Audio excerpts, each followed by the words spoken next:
Marshall Road Closure Construction Drainage. Dito naman tayo sa construction drainage. May Dakudao.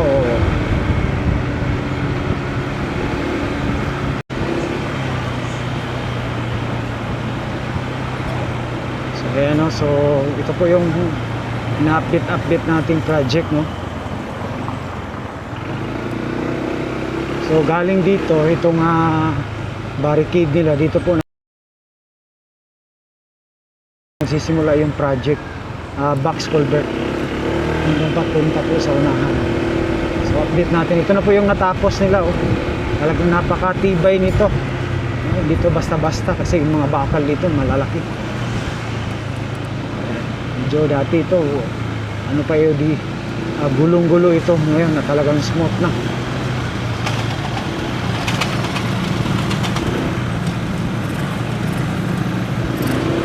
Malapit na ito sila matapos dito.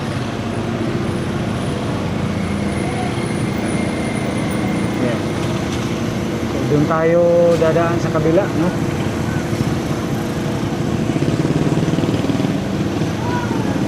Mga malalaking bakal yan, hindi basta-basta yan.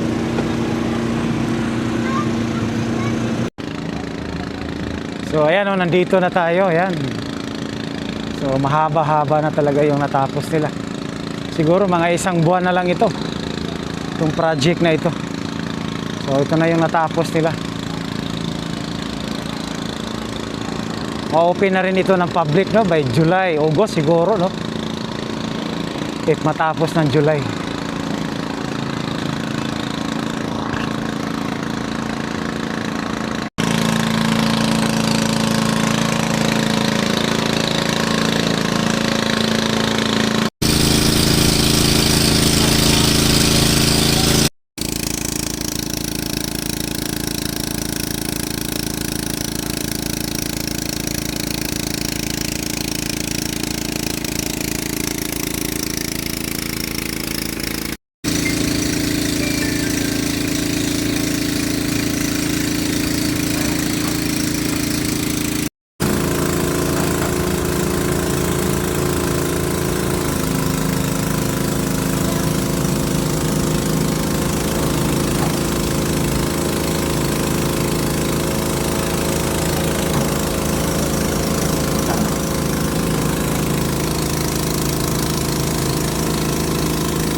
Diyan na lang sa may tarpaulin, no? Ayan, no?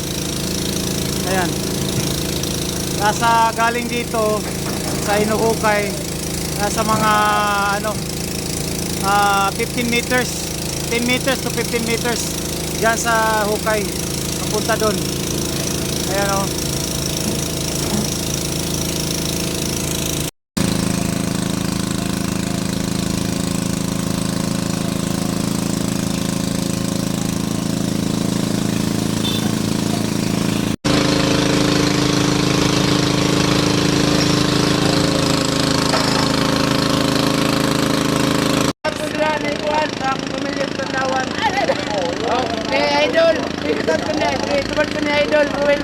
Yan, salamat. Salamat, idol. Thank you sa support niyo, guys. Ayan. Mudagan din siya pag ibuyan. Mudagan. Kiyawa ni. Asang uluan niya? Sigmadakpan tayo. Anong pangalan nito? Turtle Smith. Hindi na turtle, eh. Big na, kasi pura nagpitin mo. Lala. Lala. Ay, bau man day na bay. Kartel na. Adlog sa bidyohan. Tabuhin na ba eh? Ang bao di mo tumutaas.